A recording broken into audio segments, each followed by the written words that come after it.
Olá, boa tarde a todos. Mais uma vez, sejam bem-vindos a este nosso direto online. Hoje, dia 13 de março, que temos o gosto de ter connosco a Manuela Vieira, que vem do Centro de Cultura Espírita do Funchal. Bem-vinda, Manuela. E temos connosco, da Associação de Cultura Espírita de Alcobaça, também a Ana Mendes e o Adriano Mendes. Por isso, Manuela, tens que... Olá, obrigada, Eleonor. Obrigada, boa tarde a todos, um grande abraço. Boa tarde, sejam também todos aqueles que nos acompanham online, através desta possibilidade de fazermos estes diretos online, enquanto os centros têm que estar fechados. Sejam também muito bem-vindos. Ana, Adriano, querem endereçar alguma palavra ao nosso auditório? Para já dizer boa tarde à Manuela e seja bem-vinda, e que é uma oportunidade de estarmos em conjunto, e para nós é sempre uma mais-valia podermos ter este intercâmbio e com esta distância, que é muito agradável. Por isso, boa tarde a todos, aos que estão presentes aqui connosco e àqueles que não vemos, mas que sabemos que nos acompanham online. Por isso, muito boa tarde a todos e sejam bem-vindos. Ora, eu cumprimento também todos os nossos amigos, aqueles que já estão connosco, e fica também pendente o meu cumprimento para todos aqueles que hão de chegar dentro de momentos. Quero também cumprimentar de forma muito especial a Manuela Vieira, porque é a primeira vez que estou num direto em que estamos presentes, e é com muito gosto que abraçamos virtualmente a Manuela, aqui tão presente de nós, e o Funchal do coração. Por isso, a todos, muito obrigado. E que a espiritualidade bondosa esteja connosco, que abençoe os trabalhos desta tarde. Muito bom. Obrigada, Adriana. Olha, obrigada. Um abraço também para vocês e obrigada pela oportunidade de estarmos juntos e a falar destas coisas boas. É verdade, tão bom. Olha, então é assim, Ana, se calhar começavas por fazer uma pequena prece de harmonização do ambiente, se quiseres, uma coisa leve. Então, sim? Já que estamos todos em harmonia, agradeçamos esta oportunidade e este bem-estar, não só de nos podermos ver, mas também de nos sentirmos, porque também nos sentimos. E isso temos que agradecer a todos aqueles que nos dão esta oportunidade, dos dois lados da vida, e agradecer também ao Mestre Jesus, que nos deixou os ensinamentos de há 2000 anos e que nós estamos agora, mesmo que seja paulatinamente, mas estamos a interiorizá-los dentro de nós para que os consigamos pôr em prática. Por isso, agradecemos a todos do fundo do nosso coração, aqueles que nos auxiliam e protegem, e que esta tarde seja uma tarde de esclarecimento e de serenidade para todos nós. Por isso, da minha parte, o nosso muito obrigada mais uma vez. Obrigada também. Então, o tema de hoje é Espiritismo na Família. Que importância têm estes conhecimentos que nós vamos aprendendo através de todo o corpo doutrinário da doutrina nas nossas relações familiares. Eu ia começar com uma pergunta para a Manuela, a nossa convidada, que é que impacto tem o conhecimento, não é, da vida espiritual trazido pela doutrina espírita nas atividades do dia-a-dia no nosso núcleo familiar?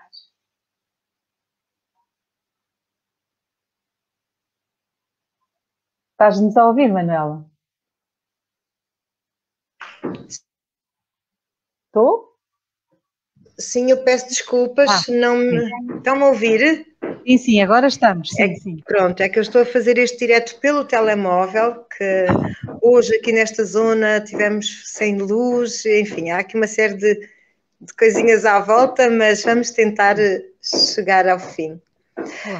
Sobre a pergunta que me fazes, Leonor, claro que compreender a vida espiritual da forma como a doutrina espírita nos ensina muda muita coisa, não é?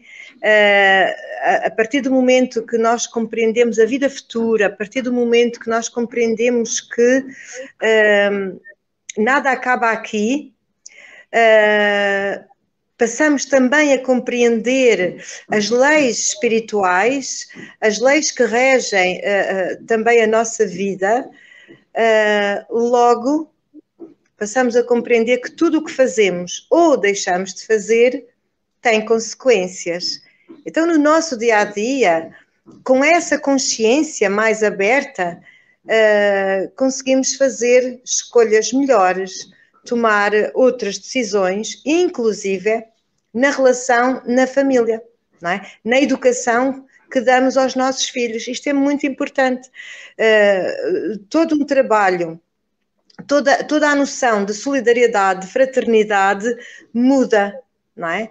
E a partir de uma nova conduta, de novas atitudes, nós vamos conquistando virtudes essas que fazem depois toda a diferença na nossa vida.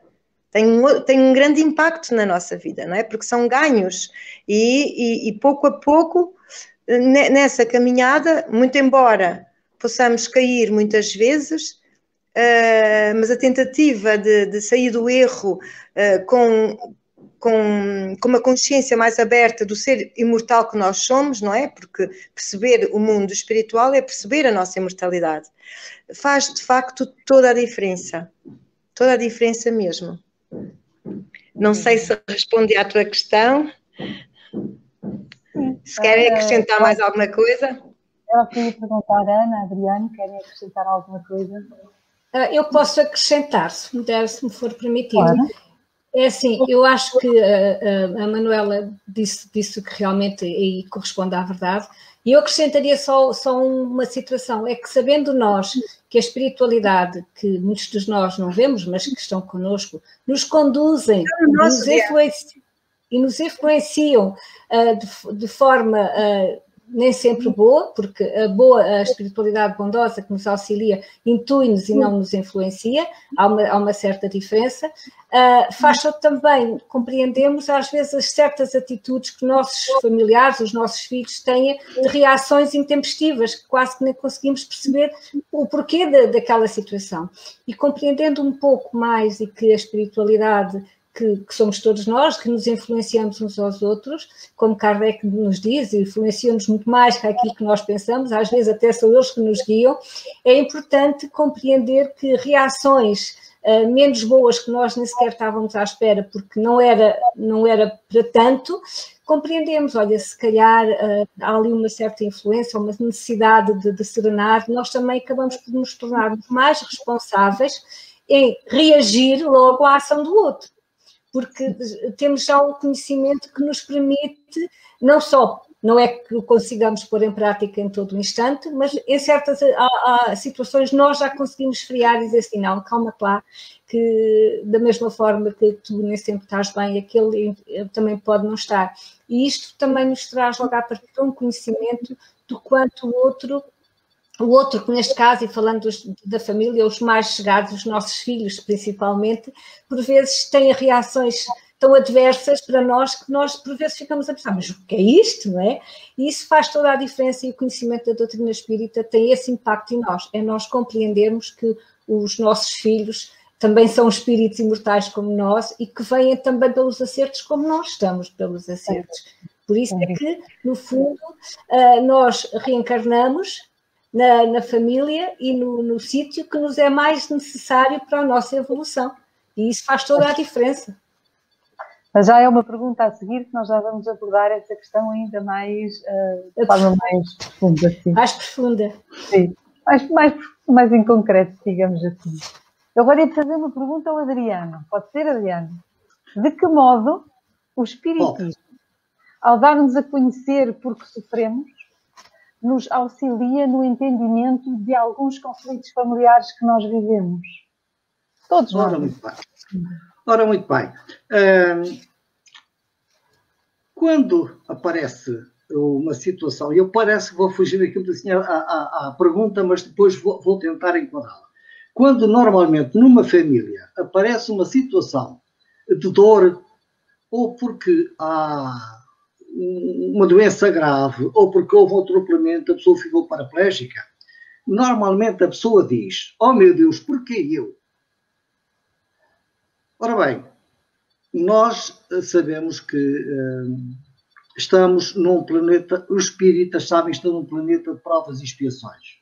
E, aliás, o próprio Emmanuel, em Justiça Divina, diz que somos espíritos num laboratório de reestruturação. Estamos em processo de reestruturação, porque, no fim de contas, a doença, quando surge, nós temos de nos capacitar de que ela veio não por uma imposição, mas veio na sequência ou de débitos passados ou por algo inesperado na vida presente, que às vezes até nem estava no programa, mas houve um atropelamento, uma situação qualquer que acabou por provocar uma dor, um sofrimento para a família.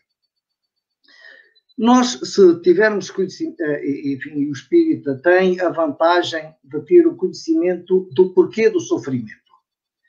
E esse conhecimento da razão, do motivo do sofrimento, leva-nos a acreditar naquilo que nós lemos, que a Terra é uma escola e o sofrimento é o exame. Porque se nós conseguirmos suportar o sofrimento com paciência, com resignação, tendo conhecimento de que faz parte da nossa vida e não vale a pena nós manifestarmos, porque o sofrimento faz parte da nossa existência, não há ninguém que passe pela Terra que não tenha maior ou menor sofrimento. Agora, para o espírita, e já no enquadramento familiar, se nós, com o conhecimento que temos, conseguirmos mostrar aos familiares que somos pessoas resignadas perante a dor, os próprios familiares acabam por aceitarem o nosso sofrimento de forma mais leve. Porque se nós estivermos sempre a manifestar e a queixarmos, e porque somos desgraçados, tal, acaba por afetar toda a família, e este sofrimento que era de uma pessoa, embora a família por si também se sinta codoída, mas este sofrimento acaba por generalizar-se à família de uma forma geral. Se nós, conscientes da nossa capacidade de resignação e de suportar, porque muitas vezes aquilo que nós temos nesta existência como sofrimento, às vezes até fomos nós que o pedimos, não, antes de encarnar. Porque nós vimos este planeta muitas vezes para reparar faltas do passado. E muitas destas situações, certamente, foram pedidas por nós. E nós temos de, pelo menos, enfim, perguntar, quando nós sofremos, felizmente sou eu, porque podia ser o meu filho, que se calhar não tinha as condições, ou que outro familiar não tinha o mesmo conhecimento que eu tenho, para suportar a dor da forma que eu tenho a capacidade de suportar. Não é que a dor não exista, só que a resignação e a forma como encaramos a dor, que sabemos que é passageiro e que, se superarmos esta prova, é um degrau que alcançamos no nosso progresso, porque manifestar contra Deus, contra tudo e contra todos, às vezes as pessoas tornam-se agressivas, e nada justifica isso. O Espiritismo abre-nos o caminho para o conhecimento. E muitas vezes, se a família, e tem acontecido, pela dor, e sobretudo se a dor é de alguém que é espírita, muitas vezes a família acaba por acompanhar o familiar ao centro espírita. E isso acaba por mostrar e dar novamente conhecimento aos familiares de que o espiritismo não é uma seita e que no espiritismo se aprende também a lidar com a dor e acaba por criar uma homogeneidade maior entre todos os familiares. Penso que, enfim, mas eu deixo para vocês algo que quero acrescentar. Alguém quer acrescentar? Manuela? Sim, posso acrescentar. Eu, quando estava a preparar para esta palestra, também estava aqui a ler o livro de Divaldo Franco, ditado pelo Espírito Joana de Ângeles, Conflitos Existenciais, e é um livro muito interessante porque fala-nos dos nossos conflitos, não é? e conseguimos perceber também o quanto as dores são causadas pelo processo educativo, nesta própria existência. E quando nós percebemos, de facto, que somos espíritos imortais, que trazemos toda uma bagagem de outras vidas, em sombra e em coisas boas, não é? E quando o processo educativo, desde pequeno, em criança, no bebê, é feito de uma forma mais incorreta, ou seja, que acaba por nos fazer prevalecer ou aumentar a nossa própria sombra, os nossos medos, os nossos complexos de culpa e por aí fora, nós conseguimos perceber o quanto nós também somos causadores dos nossos infortúnios. Porque nós estamos nesta escola, como disse o Adriano, nós estamos aqui neste planeta, sobretudo para nos reeducarmos, para crescermos, não é para sermos punidos. Toda a dor acontece com essa razão, com a ideia de que nesse processo digamos, de limpeza da nossa alma, nós estamos a evoluir e estamos a educar. Portanto, este conhecimento que o Espiritismo traz e também todas essas obras suplementares trazidas por Divaldo Franco, Raul Teixeira, são fantásticas no sentido de nós tomarmos consciência da responsabilidade que cada um de nós tem também para sair dessa dor. Porque o sofrimento não é, digamos, algo obrigatório, porque há formas de nós também superarmos a nossa sombra através de atitudes renovadas, não é? O que é muito importante, tanto o Espiritismo fala-nos nisso, ou seja, não existe fatalidade. Fatalidade só existe para a morte. O momento da morte chegou, paciência, temos mesmo que ir, não é?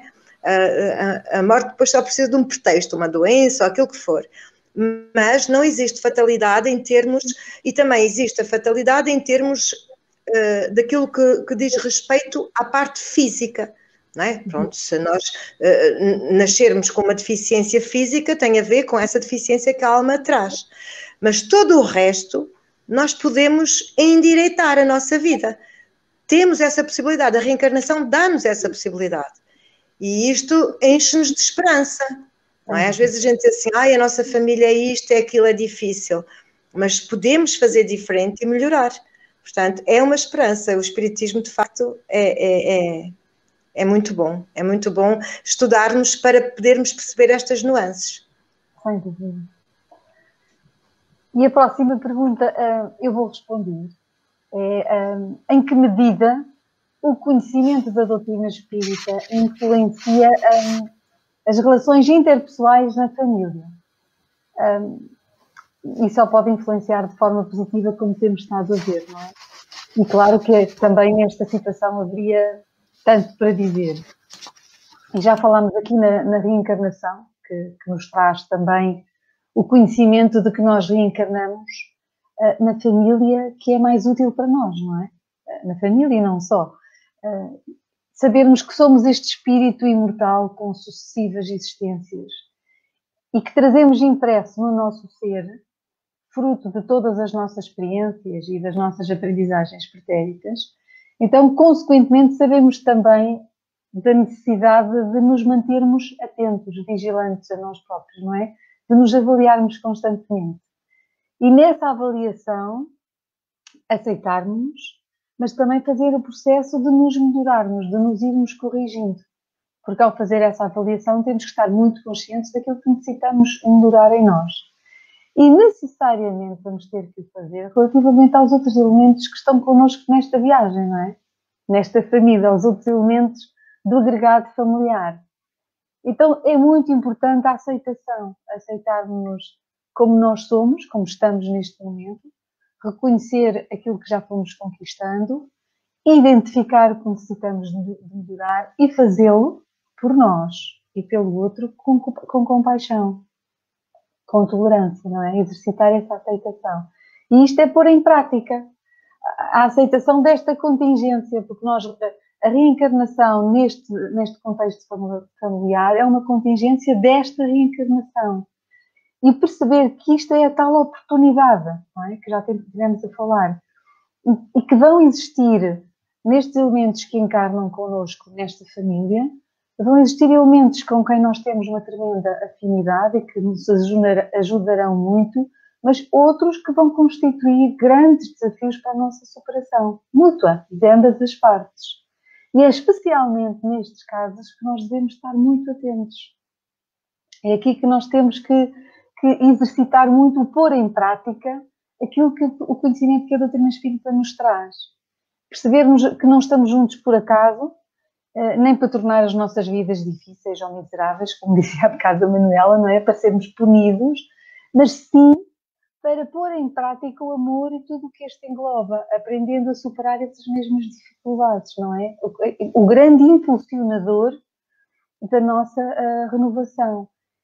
Exercitar precisamente a paciência, a indulgência, o perdão.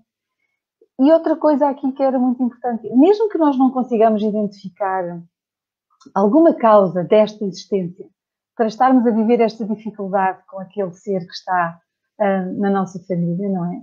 Sabendo que a reencarnação é esta oportunidade magnífica de nós nos reunirmos e dirimirmos o que trazemos para resolver do passado. Então vamos aproveitá-la. E mesmo que não saibamos ao certo o que fazer, porque muitas vezes não sabemos, ou que nos deixamos levar muitas vezes, e efetivamente também, como disse a Ana há pouco em piloto automático, pelas reações, que depois até nos vamos arrepender, mas tantas vezes, por orgulho, não recuamos para as resolver. Há sempre uma coisa que podemos fazer, que é envolver esse espírito nas nossas preces, solicitando que ambos, nós e esse espírito que reencarnamos juntos e que estamos a viver estas dificuldades, não é? Que ambos consigamos pedir auxílio, pedir perdão sobre o que quer que seja que tenha ocorrido no passado e que eventualmente podemos ter sido nós os causadores, e emanando também vibrações de paz, de aceitação, de perdão, pedindo que o amor que nos uniu neste seio familiar, que é esse o objetivo, nesta bendita oportunidade, prevaleça sobre quaisquer erros do passado. E gradualmente envolvendo esse ser sempre em harmonia, em bem-querença e aceitação. Podemos não fazer nada factual, fisicamente, que seja visível, mas podemos, através da prece, mudar o padrão vibratório que nos mantém. E à medida que nós vamos conseguindo mudar esse padrão vibratório, certamente a nossa relação vai se suavizando e nós vamos conseguindo interagir de forma mais serena, mais tranquila, passar a aceitar-nos a nós e ao outro e tendo maior amplitude de visão para perceber então porque é que nós estamos juntos agora, o que é que temos para resolver e permitir que esta seja uma jornada feliz e produtiva para que cheguemos ao fim com esta situação resolvida. Não sei se alguém quer acrescentar algo mais. Eu posso dizer só uma coisa. Estavas a falar e eu estava-me a lembrar. Há um capítulo do Evangelho, segundo o Espiritismo, que é honrai vosso pai e vossa mãe. E há lá uma parte em que diz que, quando estavas a falar que um dos nós, os dois, porque é que estamos juntos, e há lá uma parte, uma frase que diz: um de nós, os dois, entre aspas, é o culpado. Embora nós saibamos que a culpa é relativa, não é? Retiramos aqui a palavra culpa, será mais a responsabilidade, não é? Mais responsável. E estavas a falar, e estava-me a lembrar desse capítulo, porque, na verdade, quando nós começamos a compreender, nós começamos a ver um de nós tem que fazer o acerto maior que o outro. E com o conhecimento que vamos tendo, a responsabilidade é superior em relação ao outro. Então, temos que ser nós, que o Espiritismo nos traz este conhecimento, porque estamos na família, que como falaste, a prece, porque o nosso campo vibratório altera-se completamente. A nossa aura, o nosso estado de espírito, podemos falar assim, altera-se completamente. Deixa de ter aquela sombra, como a Manuela falou, para dar um pouco mais de claridade. E isso também é visível pelo exemplo ao outro. O outro também se questionará, mas porquê é que há esta mudança? Mas porquê é que agora parece que aquilo que eu digo ou que eu faço não tem tanto impacto como tinha anteriormente? Porque nós vamos pondo, mesmo que seja devagar, em prática aquilo que nos faz tanto sentido. E que este conhecimento que o Espiritismo nos traz, nesse ponto, também não conheço outros, mas neste ponto é essencial para compreendermos o seio da família em que estamos inseridos. E isto é uma mais-valia para qualquer um, mesmo aqueles que não são espíritas, como é lógico. É verdade. Eu tenho uma pergunta para a Ana a seguir, mas aproveitava para lançar aqui uma pergunta à Manuela. A Maria do Rosário Relvas, bem-vinda Maria do Rosário, olá. Acompanha-nos online nestes diretos sempre que possível. E ela deixa aqui uma questão que eu vou colocar à Manuela. Não é bem uma questão, é uma partilha. O conhecimento que o Espiritismo nos dá é enorme. Não é só o que o senhor falou em relação à dor física, mas também em relação à dor psicológica da perda dos entes queridos. É uma doutrina consoladora que ampara, acolhe e ajuda a superar. Sem dúvida. Obrigada, Maria do Rosário. Manuela, queres fazer algum comentário? Não é nenhuma pergunta, é mesmo só... Sim, é uma observação, sem dúvida, porque é assim, como nós dizemos, a morte acontece em todas as casas, mas também, como nós sabemos, morremos para a vida, ou seja, a morte acontece apenas no corpo físico.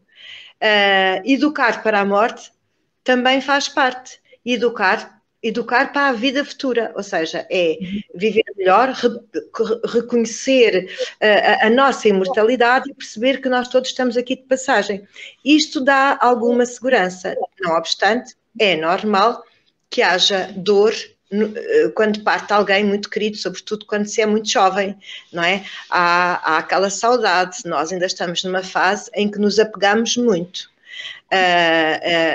Conhecendo a doutrina espírita, nós vamos aprender a deixar partir, não é? Aqueles que têm que partir, não é? Mas também saber envolvê-los com vibrações de amor e de paz. Portanto, isto tudo é um processo. Isso é tudo um processo. Não é porque nós conhecemos o Espiritismo que se de repente uma pessoa ficar, sei lá, com um problema grave, não é? Que vai dar pulos e está tudo bem, não é? Portanto, isto é um processo, é um processo, é reconhecer que de facto o nosso nível evolutivo como espíritos imortais ainda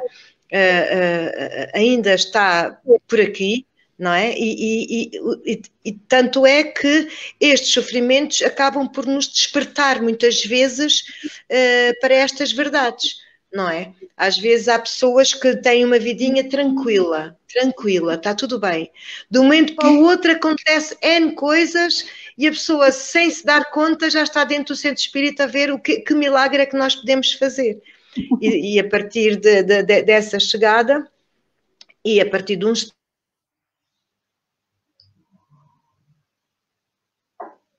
Perdemos aqui um bocadinho a Manuel, mas vamos avançar para a pergunta para a Ana, porque penso também que estaria feito este comentário. Iríamos avançar, Ana.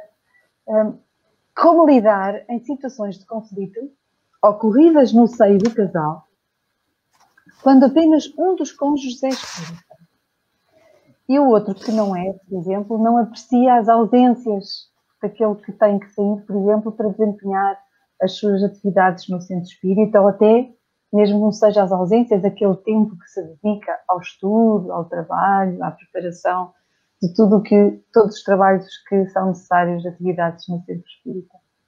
A Manuela deve ter ficado sem rede, mas ela já se pergunta a nós. Olha, é uma questão que realmente eu vou falar sem conhecimento de causa própria, felizmente. Mas é uma questão que ocorre e nós devemos estar atentos. Ocorre com grande frequência e nós sabemos que sim, enquanto frequentadores e trabalhadores da Casa Espírita, sabemos que o quanto é importante e quanto as pessoas têm dificuldade em, por vezes, existir e dar continuidade aos trabalhos devido à falta de entendimento que há nos lares. O Espiritismo não tem uma varinha de condão que vai agora dizer o que é que se pode fazer. No entanto, esclarece-nos. O primeiro esclarecimento em relação a que um dos cônjuges não aceita o outro, neste caso as atividades espíritas e o facto de ser espírita, tem muito a ver com o desconhecimento da doutrina espírita e com o estigma que ainda existe sobre o que é o espiritismo, porque quase sempre as pessoas pensam que as atividades no centro espírita são só falar com os mortos. Ora, se nós sabemos que os mortos estão mortos, eles se estão mortos não falam, é lógico que é um contrassenso. E sem grandes pressões, e isto falo por mim, não porque tenha estudado, porque estas coisas nem sempre se estudam, é o bom senso, é o bom senso a prevalecer, penso eu. Por mim, eu acho que sem grandes pressões e sem grandes pressões e sem grandes conflitos, porque o mais importante é que o espírita não entre também em conflito. Porque se um dos cônjuges entra em conflito, se o outro também entrar em conflito, então gera-se um conflito maior. E o mais importante é que, sem pressões e atendendo àquilo que nós vamos compreendendo, tentar levar aquele que não é espírita ao centro espírita. E mostrar, dizer, olha, tu vens só uma vez, só para veres como é. Não gostares, tu não voltas, não há necessidade de volta. Mas é só para compreenderes o que se passa, como é, como fazemos e qual o objetivo. Porque aqui o mais importante não são duas, são três atividades que possamos ter no centro. Mas é qual o objetivo? O porquê que nos leva a ir ao centro espírita. E sem qualquer tipo de pressão, porque tudo que se vai pressionar ao outro, o outro sente-se constrangido e acaba por também não querer ir. Mas há de haver um dia em que o outro se calhar se sente mais disponível, até porque nós sabemos que a espiritualidade também ajuda nesse sentido, que ele possa ir, o cônjuge, que ele possa ir, nem que seja uma vez, para ver como é. Porque só depois de ver como é que ele poderá falar. E então aí já terá razão para dizer que se deve ou não deve, ou continua a implicar.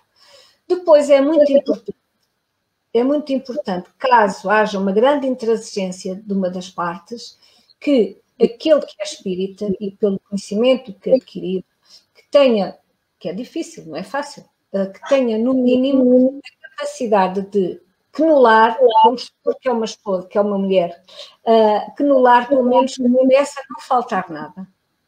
Que toda a sua responsabilidade, tudo aquilo que lhe é devido, no mínimo que não haja razão para que o outro diga que tu não fazes isto, ou tu já não tens tempo, já não é assim, pronto. Pelo menos conciliar toda a sua responsabilidade no lar. E depois entrar num processo de compreensão, de aceitação do outro, que o outro ainda não chegou o tempo dele. Até pode nem chegar, mas que com a serenidade e com a tranquilidade que é exigida, mas que é muito difícil, é um esforço que a pessoa tem que ter já uma grande bagagem de superação para poder até, se calhar, alguma ofensa ou até uma situação menos boa de conflito, que depois vai trazer outros conflitos familiares, porque depois isso vai-se tudo abranger a nível familiar e vai-se tornar um conflito maior. Por isso, a ponderação, a serenidade, a aceitação que o outro ainda não compreendeu e até, quem sabe, um dia quando o outro não espera, até pode ter uma surpresa. Olha, hoje vou contigo só para ver como é que é. E a partir daí acho que pode haver um bom relacionamento, mas nunca alimentar o conflito. Há muita literatura espírita, principalmente escrita pelo Francisco Cândido Xavier e outros, mas principalmente pelo Francisco Cândido Xavier, psicografado, em que nos demonstra que, havendo estes conflitos nos lares, é a confiança, é a esperança, é a serenidade, é a aceitação do outro, é também fazer cedências, porque por vezes o nós cedermos, acima de tudo, nós temos que dar o exemplo da palavra à ação. Porque nós, enquanto espíritas, dizemos muitas palavras bonitas, é tudo muito bonito, citamos muitos autores e tudo, mas é um bocadito assim, um bocadito da boca para fora. Por isso, é um esforço, por isso é que eu digo que é um esforço duplo, um esforço maior para aquele que aceita, não é? E o outro que não aceita, porque vai ter que pôr quase diariamente tudo aquilo que aprendeu com uma maior serenidade em ação. E não deve ser nada fácil. Eu acredito, e felizmente não tenho essa situação em casa, mas acredito que não deve ser nada fácil. Mas como nós estamos a falar de família, nós que sabemos que, lá está, que estamos inseridos na família por a necessidade dos acertos, também temos que compreender que o outro também está. Exatamente. E se para nós faz sentido e para o outro ainda não chegou o tempo, ainda não fez sentido, então temos que serenar. Porque se calhar antes também outros já nos tinham dito a nós que lhes fazia sentido e se calhar nós também na altura não aceitámos. Por isso, em todas as situações, sejam elas de conflito no lar ou fora do lar ou em família, nós temos sempre que pensar que a hora chega se tiver que chegar. Porque não tem que ser a nossa. Exatamente. E depois não temos que ser todos espíritas. Sim, exatamente. O conhecimento é que nos traz esta serenidade. Isso é que é uma mais-valia. Isso é que é uma mais-valia. Por isso, infelizmente, existe muitos lares em que esta serenidade e esta aceitação não é mútua, mas para aqueles que estão a passar esta dificuldade, eu penso que é o exemplo. Acima de tudo, o exemplo que nós possamos dar ao outro e dizer-lhes, olha, estás a ver, isto é assim que nós trabalhamos, é isto que nós fazemos, é o bem, que nós desejar o bem ao outro, independentemente de quem seja o outro. E talvez, por aí, por palavras e ações que tranquilizem o outro, que a aceitação e que o conflito possa diminuir, penso eu. Vamos aproveitar que a Manuela está a conseguir estar connosco aqui. Manuela, estás-me a ouvir? Parece que não.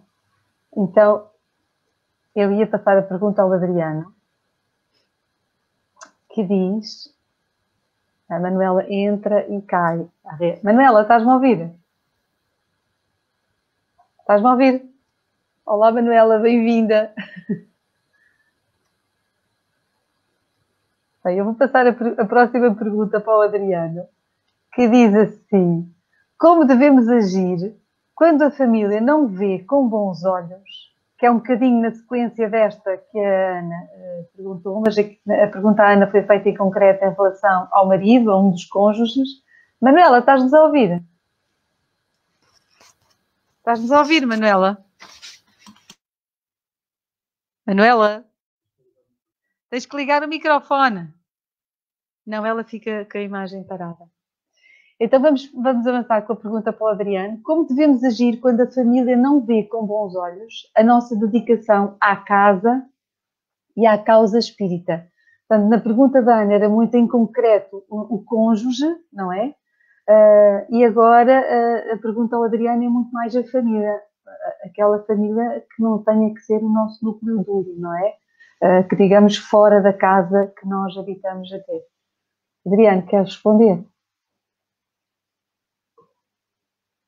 Não estou a ouvir. Sim, já está. Tinha o microfone desligado. Ok.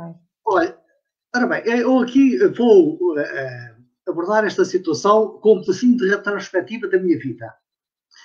No ano de no ano 2010, talvez 2010, na altura eu procurava, depois de ter sido seminarista, depois de ter uma vida ligada à Igreja Católica, procurava uma razão para a minha existência.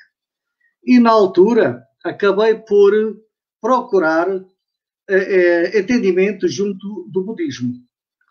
Comprei alguns livros, a Ana fez o favor de me oferecer também pelo menos 2 livros, mas não consegui encontrar aquilo que pretendia. Depois tive conhecimento do espiritismo. E claro que acabei por abraçar a doutrina espírita em junho de 2012. Enquanto procurei no budismo identificação com essa doutrina, com esse princípio filosófico, acabei por, quando cheguei ao espiritismo, dar conhecimento a alguns familiares. E nem sempre temos a frontalidade de falar abertamente do espiritismo, porque sabemos que em muitos meios ainda é muito, muito difícil aceitarem o espiritismo, porque é considerado quase uma seita. E se eu tenho familiares, e até bastante próximos, que não gostam, ou pelo menos não simpatizam que eu frequente centro espírita, também não há uma hostilização, e minhas irmãs, em são católicas, mas nunca tive assim uma hostilização relativamente a essa situação. No entanto, quando enfim, alguns familiares tiveram conhecimento, houve alguém que na altura, por desconhecimento do que era o espiritismo, fez a referência de que podia ficar sem casa, sem carro, porque o espiritismo era quase como se fosse uma seita. E que eu podia eventualmente vir a ficar depenado dos meus bens materiais. Felizmente, o tempo foi passando e pela nossa convivência, a minha, da Ana, e a nossa vida não foi alterada pelo espiritismo, antes pelo contrário, aproximou-nos de outras pessoas.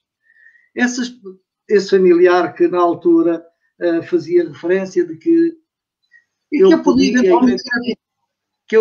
eventualmente ficar depauperado financeiramente, veio a ter conhecimento da situação e mais tarde teve conhecimento do espiritismo.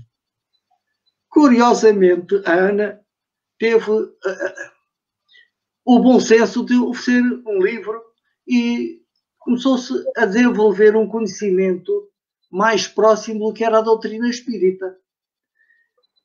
Essa nossa familiar acabou mais tarde por dizer que esta doutrina, a doutrina espírita, que conheceu e que veio também a abraçar, devia ser ensinada nas escolas. Ora bem, há aqui, eu fiz só referência a esta situação pelo seguinte, é que muitas vezes o espiritismo é ostracizado pelo desconhecimento.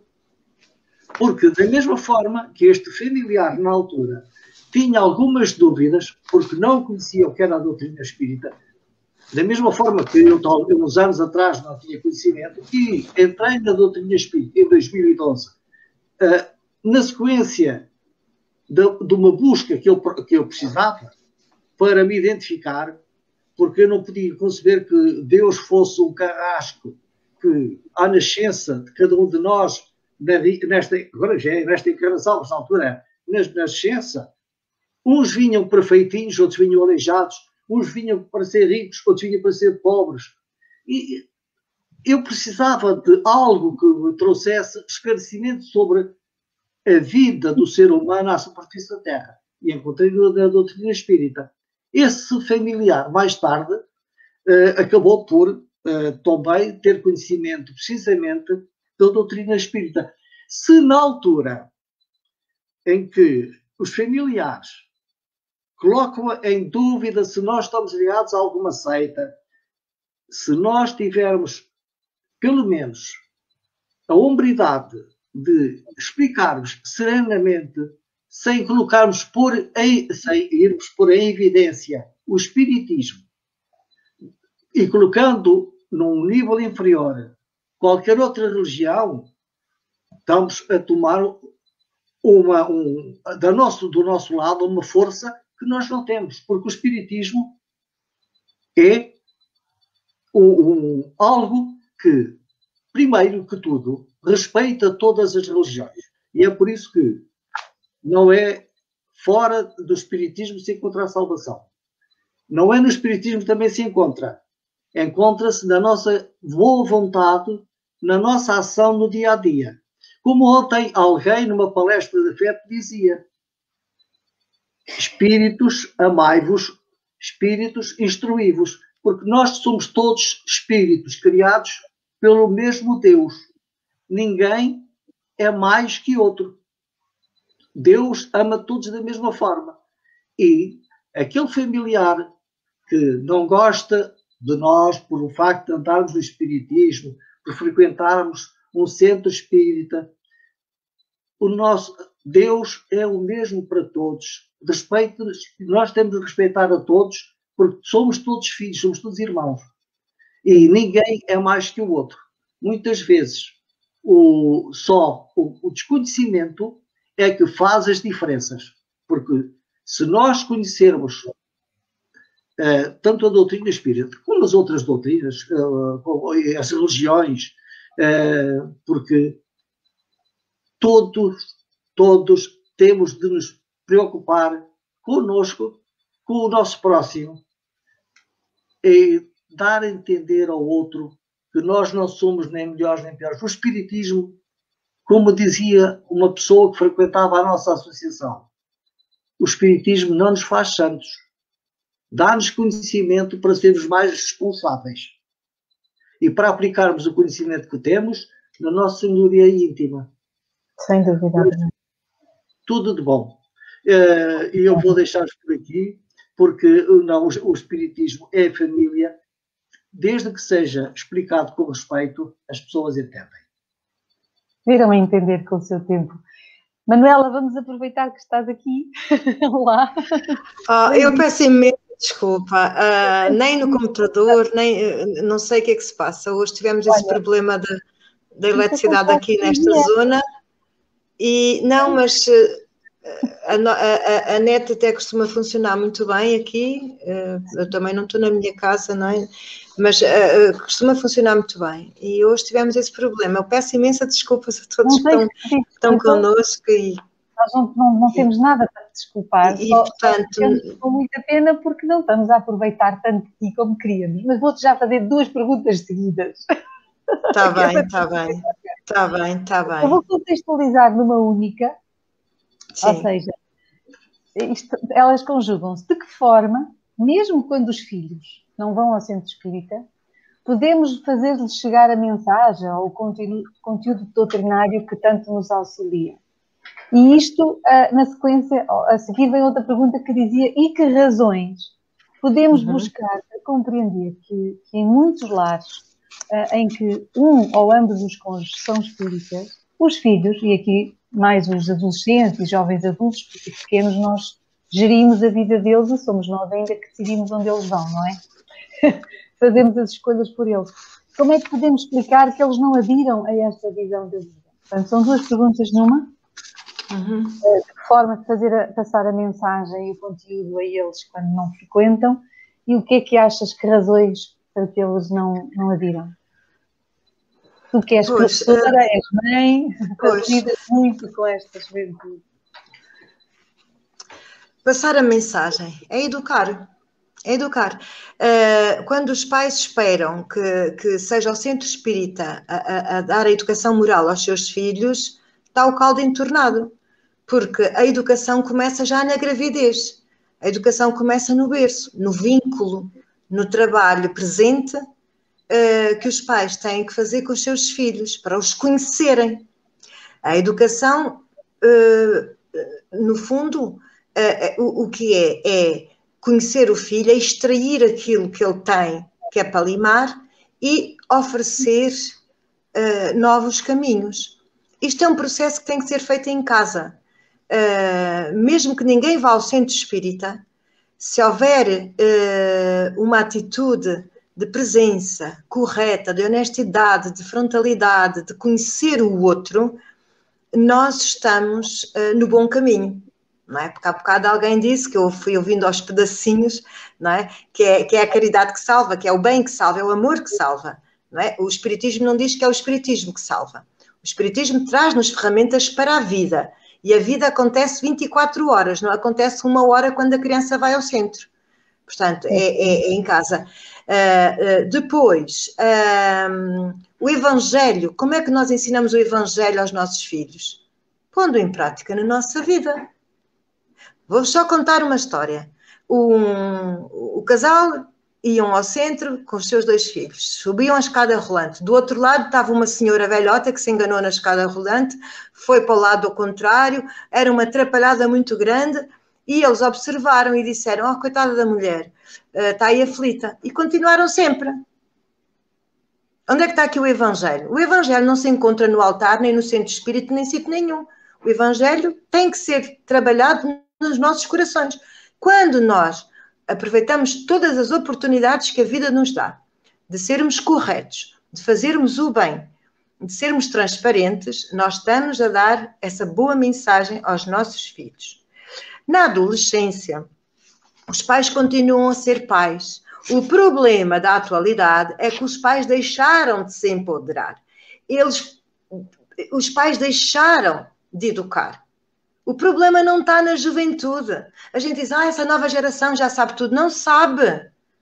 Não sabe. Podem ser seres um pouquinho mais evoluídos, mas eles estão a passar pela infância, eles estão a passar pela adolescência, e toda a adolescência, o seu cérebro ainda não está capaz totalmente, não é? Há uma série de funções que acontecem ao longo dos tempos. E então, aquela ideia como a autonomia do adolescente, uma miúda de 13, 14 anos, 15 anos, a sua autonomia, claro que é maior do que a criança pequenina, não é? A criança já consegue ir para a escola, apanhar um autocarro, vir para casa, ter a chave de casa para entrar, mas não comanda ainda a sua vida.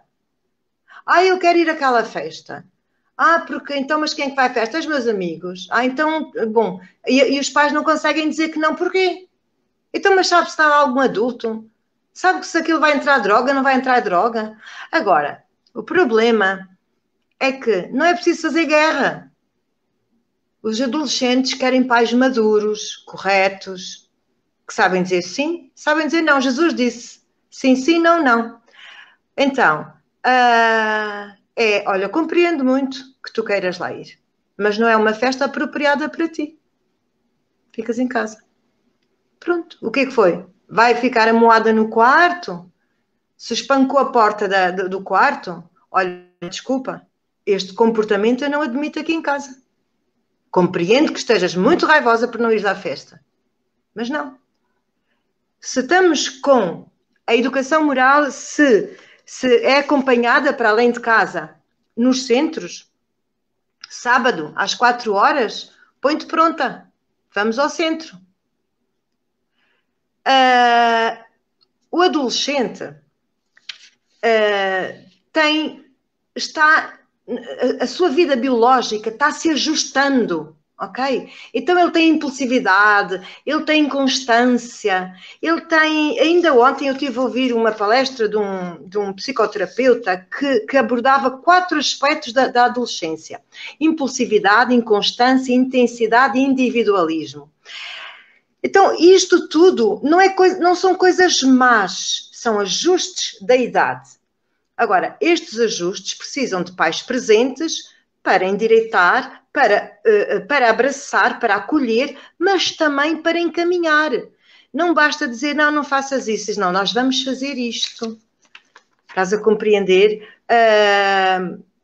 E trabalhar com os seus filhos, desde cedo, desde bebê, acompanhar até a sua fase adulta.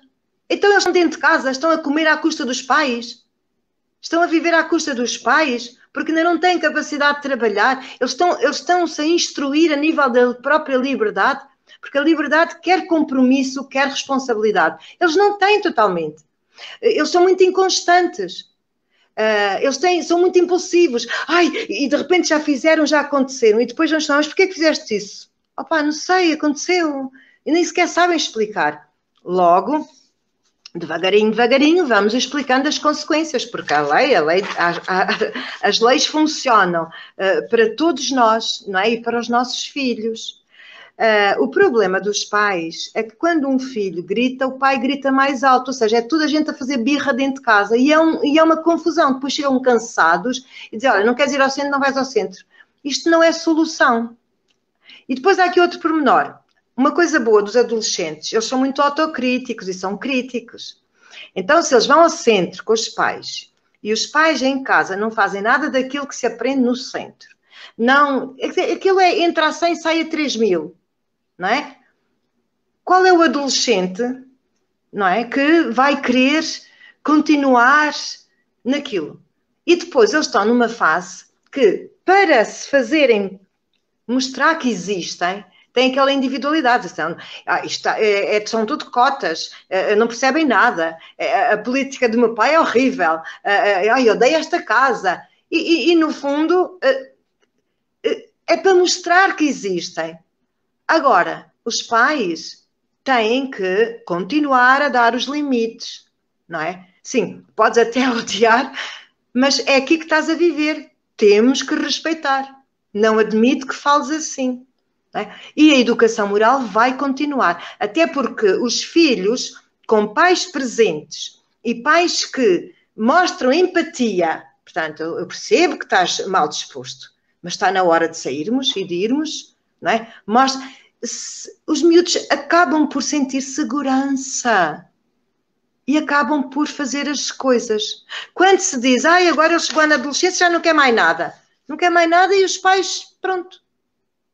Porque os amigos dos amigos também fazem assim. E depois há casos de droga. Porquê?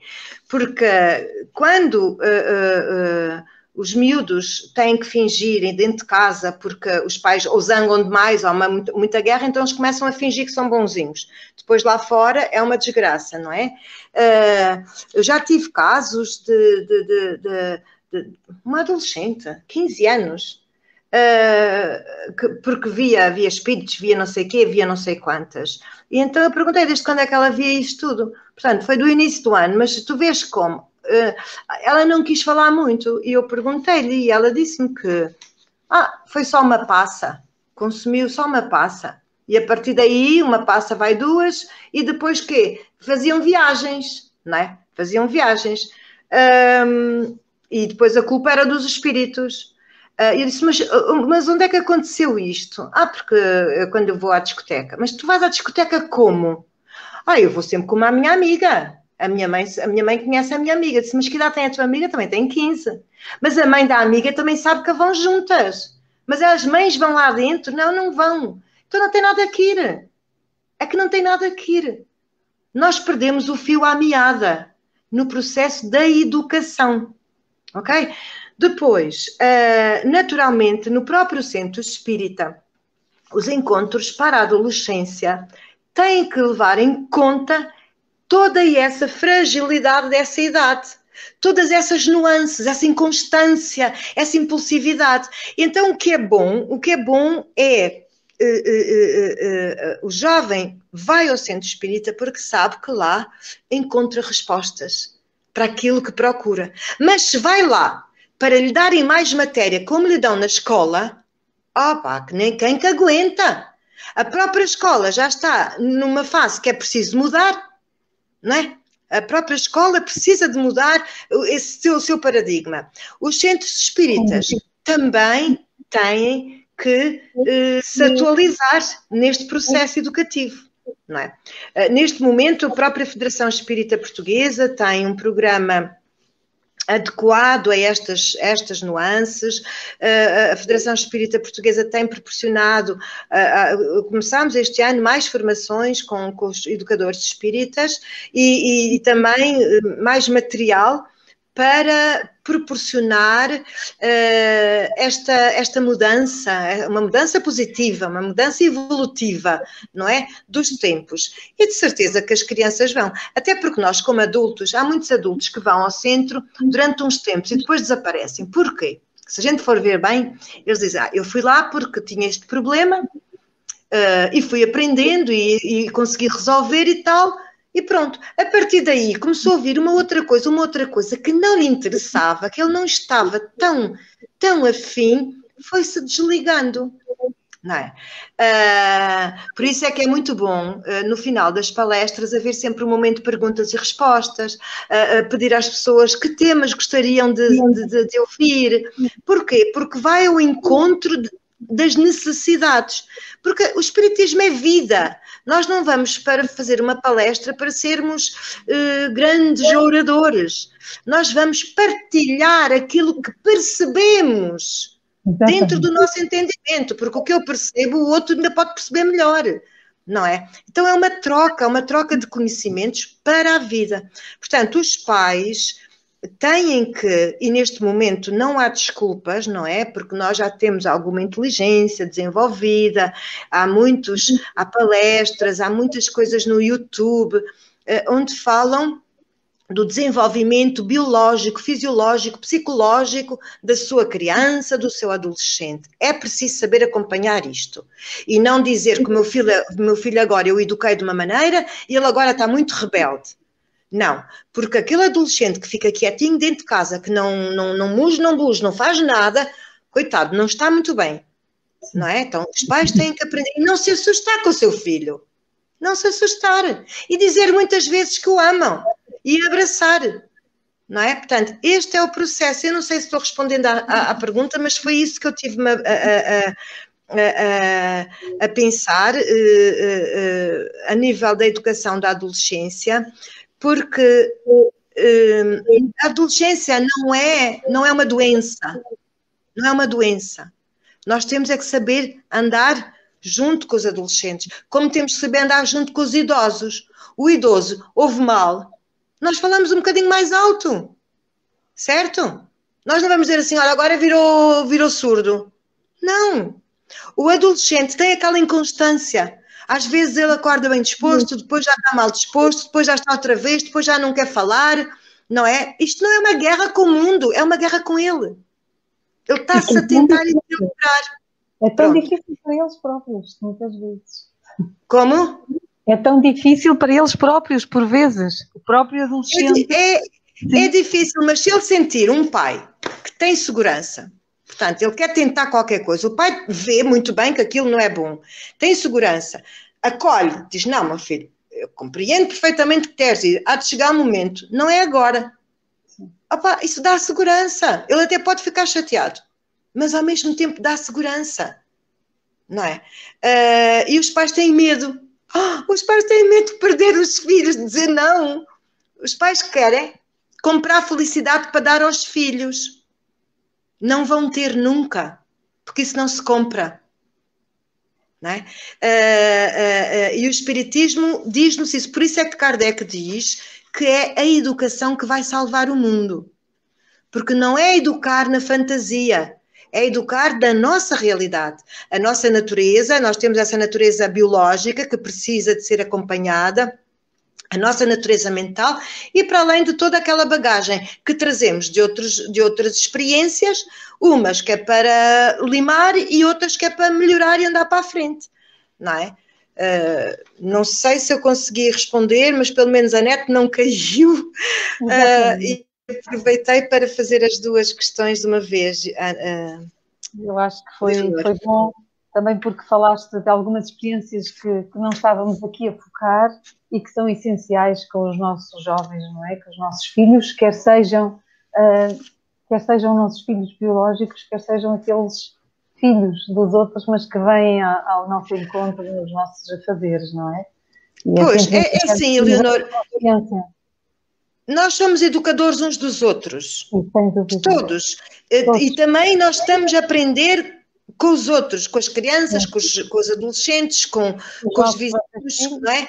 Nós somos educadores uns dos outros. Temos que ter essa humildade de sermos observadores, aprender e vamos nos corrigindo a nós mesmos.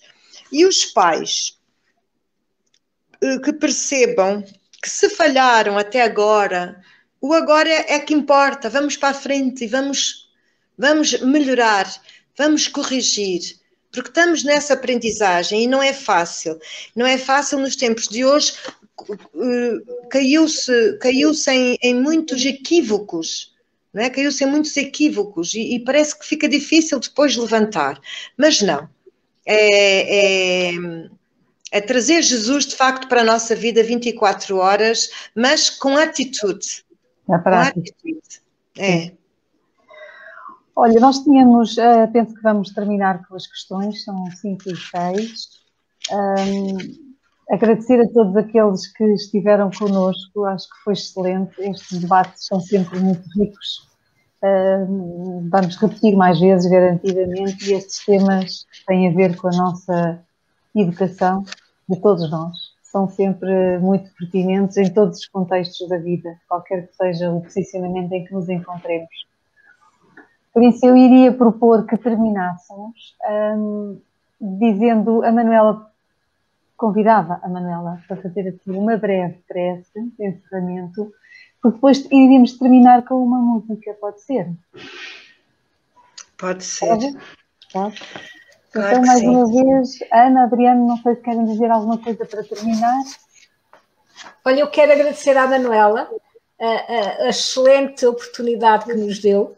Eu costumo dizer, agora é que eu devia ser mãe, mas estou cheia de esperança de, numa existência próxima, já consiga pôr algo em prática e que possa ter, em vez de 1, 2, 3 filhos, para que possa limar mais facilmente e superar e entrar em superação do espírito que sou, porque adorei, acho que sim, um destes exemplos que nós devemos ter, daqueles que têm na mão a massa, que eu não tenho, porque não sou educadora no sentido de professora, neste caso, e foi uma excelente oportunidade para todos nós, enquanto pais e avós, que também podemos transmitir e devemos transmitir aos nossos netos, esquecemos também que são os nossos filhos, os segundos filhos.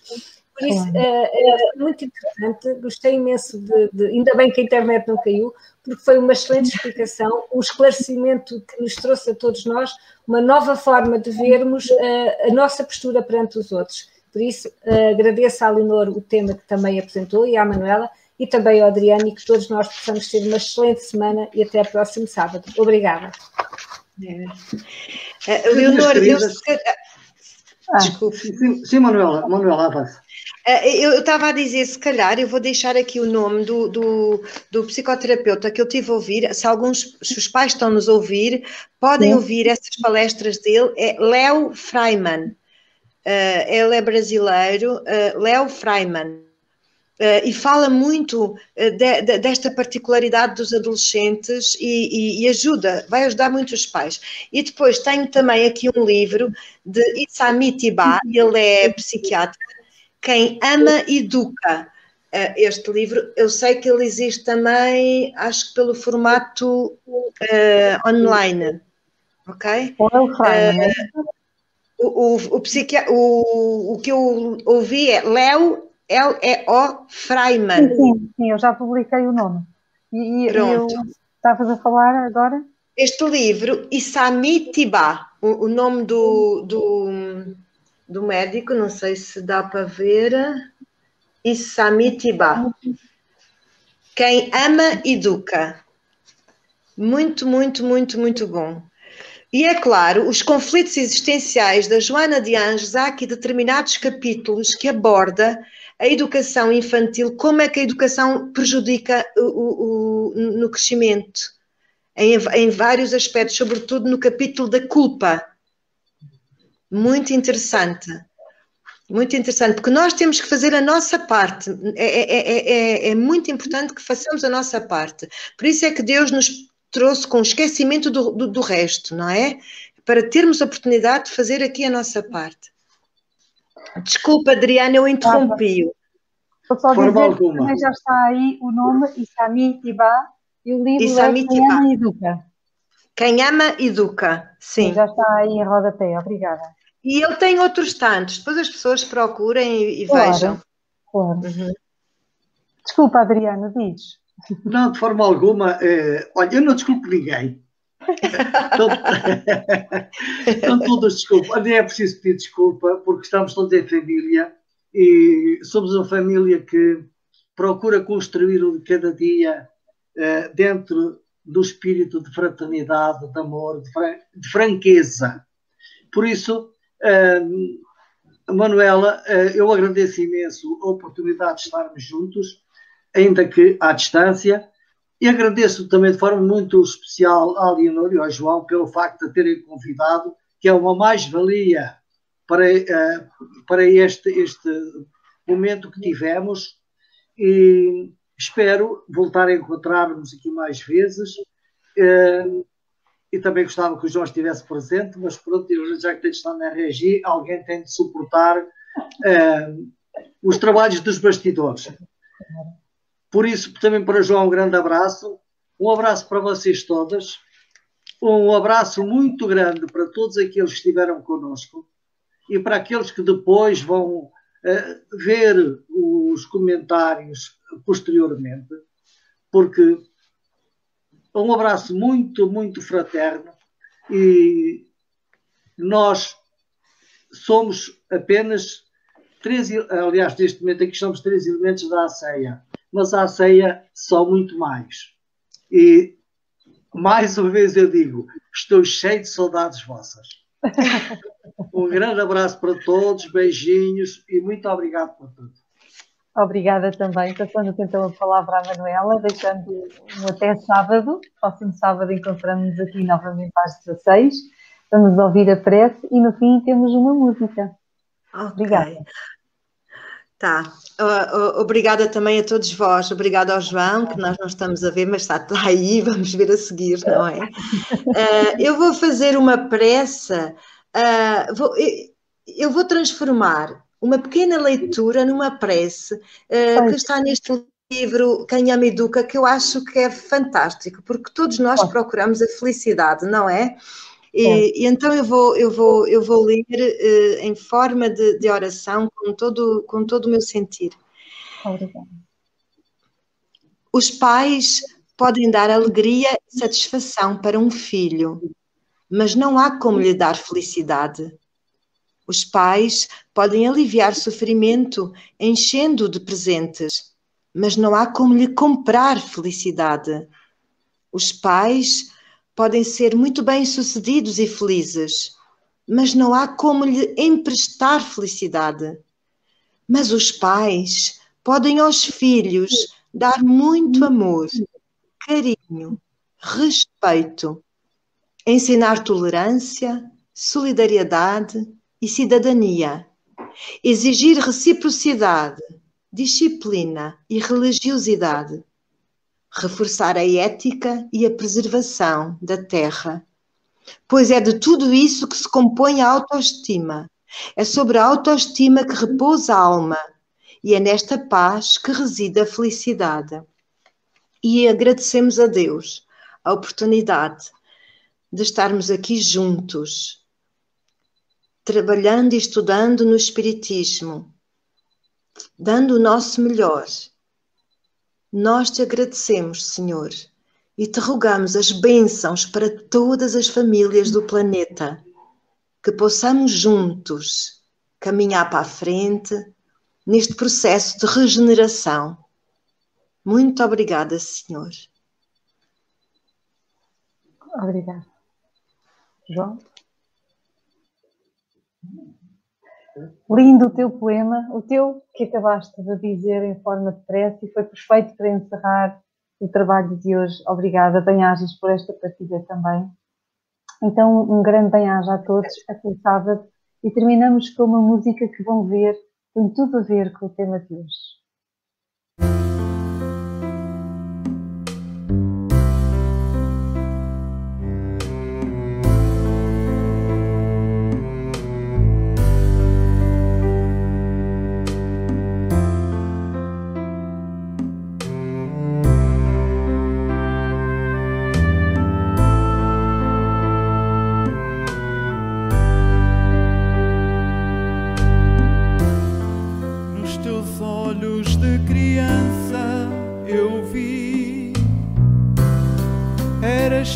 Velho barbudo, nos teus olhos de criança eu senti essa velha inquietação, e agora nos meus braços te embalei como nunca antes fizera no passado. Eu sei, corremos nos séculos cegos de ilusão, por trilhos de dor, longe do amor. Eu sei, corremos nos séculos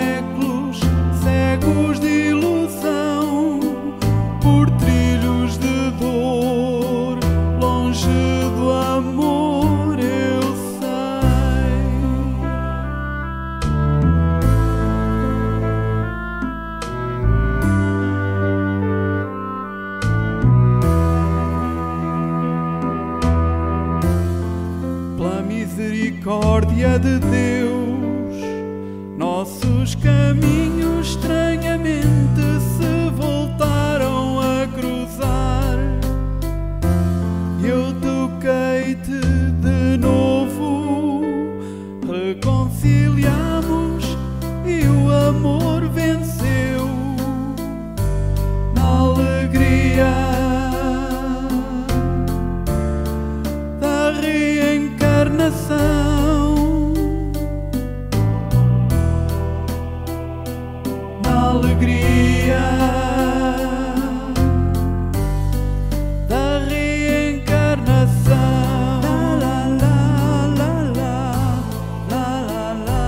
na alegria da reencarnação.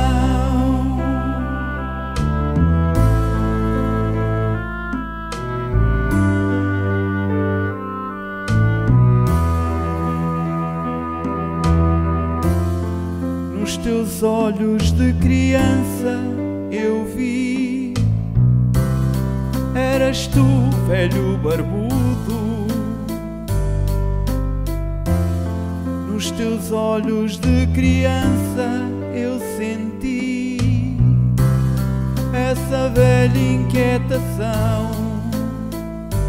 E agora nos meus braços te embalei, como nunca antes fizera no passado.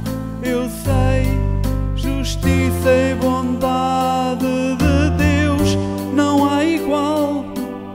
Reencarnação, ser imortal, eu sei. A vida futura, bondade de Deus, não duvides que é tal e qual.